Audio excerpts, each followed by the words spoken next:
Beaucoup de gens lisent la Bible, mais peu la comprennent. Encore moins la vivent, et très peu la méditent vraiment.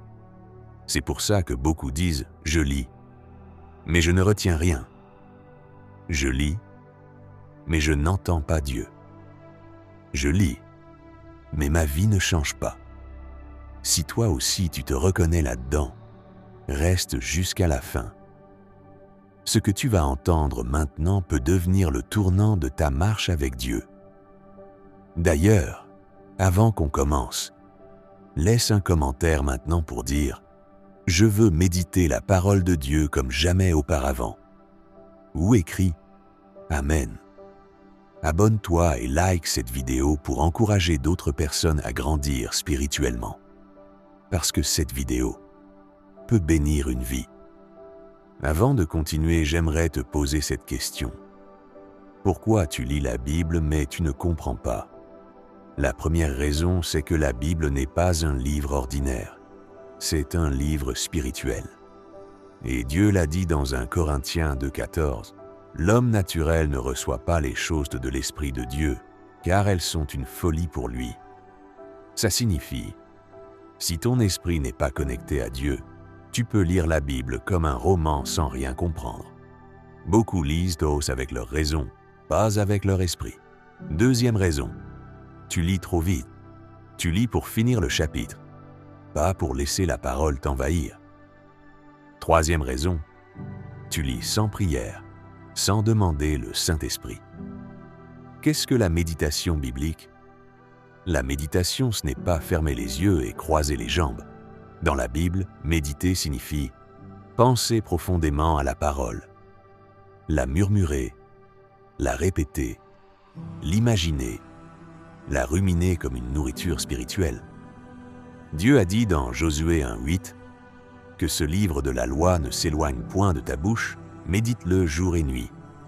Remarque ceci, Dieu ne dit pas « lis-le », il dit « médite-le ». Pourquoi? Parce que la lecture informe, mais la méditation transforme. Comment méditer la parole de Dieu? Je vais te donner une méthode en 6 étapes. Si tu les appliques, ta vie spirituelle va monter d'un niveau incroyable. Étape 1. Avant de lire, prie. Dis simplement « Saint-Esprit, ouvre mes yeux et révèle-moi ta parole ». C'est suffisant, c'est puissant. Étape 2. Choisis un petit passage, par exemple, un verset des psaumes, un verset de Proverbes, une parabole de Jésus, une promesse, une parole qui te touche. Psaume 23, 1. L'Éternel est mon berger, je ne manquerai de rien. Tu n'as besoin que d'un seul verset pour commencer un feu dans ton esprit. Étape 3. Lis lentement, plusieurs fois. Ne lis pas pour finir. Lis pour absorber. Relis encore et encore. Chaque lecture ouvre une nouvelle lumière. Étape 4. Pose-toi des questions. C'est ici que la méditation commence. Exemple avec Psaume 23, 1. Que veut dire l'Éternel est mon berger? Comment Dieu me guide aujourd'hui? Quel domaine de ma vie manque encore de confiance? Est-ce que je crois vraiment que je ne manquerai de rien? Chaque question te rapproche du cœur de Dieu. Étape 5. Répète le verset à voix haute. Dieu dit, médite-le jour et nuit dans ta bouche. La parole dans ta bouche active la foi dans ton cœur. Dis-le comme une vérité. L'Éternel est mon berger. Je ne manquerai de rien. Je ne manquerai de rien. Répète-le jusqu'à ce que ton esprit le croie. Étape 6. Applique la méditation, pousse à l'action. Demande-toi, que dois-je changer aujourd'hui? Quelle chose puis-je faire pour vivre ce verset? Exemple, si je ne manquerai de rien est vrai, alors je dois arrêter de paniquer, je dois remettre mes besoins à Dieu, je dois marcher avec confiance. C'est comme ça que la parole devient vivante. 4. Voici un exemple complet de méditation. On va méditer ensemble pendant quelques minutes. Verset Jean 8, 32. Vous connaîtrez la vérité, et la vérité vous rendra libre. 1. Respire calmement. 2. Lis le verset doucement. 3. Répète, la vérité me rend libre. La vérité me rend libre.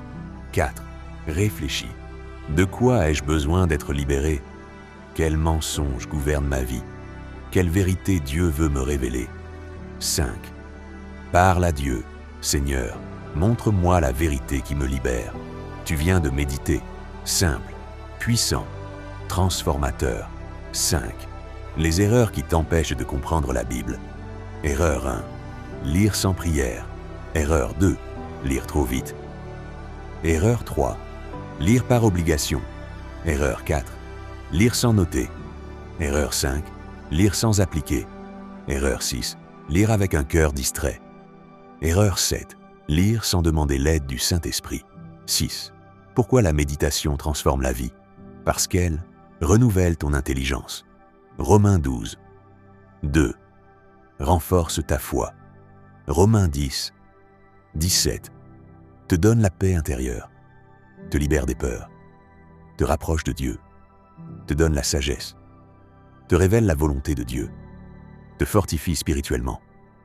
La méditation, c'est la clé de la croissance. 7. Voici un plan de méditation pour 30 jours que tu suivras. Semaine 1. Dieu m'aime. Psaume 23. Jean 3, 16. Romains 8, 38 à 39. Semaine 2. Dieu me guide. Proverbe 3, 5 à 6. Jacques 1, 5. Psaume 32, 8. Semaine 3. Dieu me protège. Psaume 91. Ésaïe 41, 10. Psaume 27. Semaine 4. Dieu pourvoit. Matthieu 6, 33. Psaume 34, 10. Avant de conclure, j'aimerais te laisser avec quelque chose de très important, parce que méditer la parole de Dieu, ce n'est pas seulement une discipline spirituelle, c'est aussi une arme, un remède, une source, une lumière, un chemin, et même une protection divine. 9. La parole de Dieu comme arme. Quand tu médites la parole, tu deviens dangereux pour le diable. Dans Matthieu 4, Jésus n'a pas vaincu Satan par des cris, par des émotions ni par des larmes. Il a vaincu par « il est écrit ». Et tu ne peux pas dire « il est écrit » si tu n'as jamais médité ce qui est écrit. Quand tu médites la parole, les attaques faiblissent, les tentations perdent leur puissance, tes pensées deviennent stables, ton discernement augmente. C'est pour ça que l'ennemi veut t'empêcher de méditer. Parce qu'un chrétien qui médite est un chrétien qui résiste. 10. La parole comme guérison intérieure. La méditation de la parole peut guérir ton cœur blessé, ton passé, tes mauvaises pensées, ta mauvaise image de toi, ton anxiété, tes peurs. Dieu dit dans Psaume 107, 20, « Il envoya sa parole et les guérit. » Beaucoup cherchent la guérison ailleurs. Mais parfois, la guérison est dans un seul verset, répété, médité, accepté. Je te donne un exemple. Si tu médites pendant une semaine seulement, Ésaïe 40 et 1,10. Ne crains pas, car je suis avec toi. Tu vas sentir une vraie paix descendre en toi, parce que la parole reconstruit l'intérieur. 11. La parole comme source de clarté. Il y a des décisions que tu n'arrives pas à prendre, des choix qui te troublent, des directions floues. La méditation ouvre les yeux spirituels. Psaume 119, verset 105 dit « Ta parole est une lampe à mes pieds, une lumière sur mon sentier. Tu veux voir clair dans ta vie? Médite. Tu veux savoir si c'est la bonne personne? Médite. Tu veux sortir d'un brouillard mental? Médite. La parole est claire là où l'humain reste dans les ténèbres. 12. La parole comme protection. Psaume 91 n'est pas juste un texte, c'est un bouclier. Mais ce bouclier ne fonctionne que si tu le médites. Quand tu médites des versets comme « Il te couvrira de ses plumes ». Psaume 91, 4. Ton esprit devient fort, ta foi devient active, ta peur diminue, ton âme se repose. La méditation te protège bien plus que tu ne l'imagines. 13. Comment méditer quand tu n'as pas le temps? Beaucoup disent « Je n'ai pas une heure pour méditer ». Bonne nouvelle, Tu n'en as pas besoin. Tu peux méditer pendant 2 minutes. En marchant, en cuisinant, en te brossant les dents, en allant au travail, sous la douche. Comment? Répète simplement un verset. Je te donne un exemple. Le Seigneur est mon berger. Je ne manquerai de rien. Je suis avec toi, dit Dieu. Je puis tout par celui qui me fortifie. Tu peux méditer partout. La parole ne demande pas d'endroit spécial. Elle demande un cœur disponible. Comment faire durer la méditation toute la journée? Voici une technique simple. Choisis un seul verset par jour. Écris-le sur ton téléphone. Relis-le 5 fois par jour. Parle-le. Applique-le. Ça paraît petit. Mais au bout de 30 jours, ta vie sera méconnaissable. Mon frère, ma sœur, tu ne peux pas grandir sans méditer. Tu ne peux pas connaître Dieu profondément sans méditer. Tu ne peux pas vaincre tes combats sans méditer. La méditation n'est pas pour les grands spirituels. Elle est pour toi. Dieu veut te parler. Dieu veut te guider. Dieu veut te restaurer. Dieu veut te transformer. Mais il le fait à travers sa parole. Alors prends la décision aujourd'hui, même 5 minutes, même un verset, même une simple phrase, mais médite, parce que ta transformation commence. Dans la parole. Si cette vidéo t'a touché, fais quelque chose maintenant. Like cette vidéo. Abonne-toi pour ne rien rater.